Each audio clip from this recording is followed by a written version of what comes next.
kila mtu akuwa na waza vya kabambe, vya munene, vya murefu Sisi tukiwaza dunia gisi shida zitatoka, tunakamataka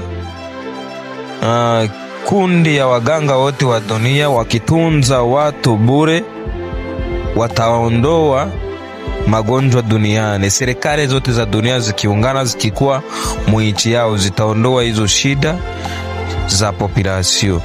Walimaji na watu wenyewe wanatumika ambayo makazi wengine wanahitaji, wazitumike kwa bure, wapeane vitu kwa bure.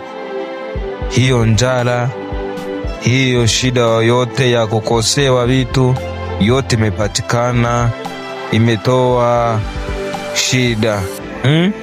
Wajengaji wa manyumba wajitie mwinchi yao, kisha kwa mwinchi yao wamejenga manyumba za mzuri duniani tu. Watengenezaji wa hizo magari wamekuwa na inchi yao, wametengeneza hiyo magari nzuri duniani. Manake kama vita ziko, kama amani nakosekana, ni kutokutumikisha akili yetu ili tuondoe hizo shida.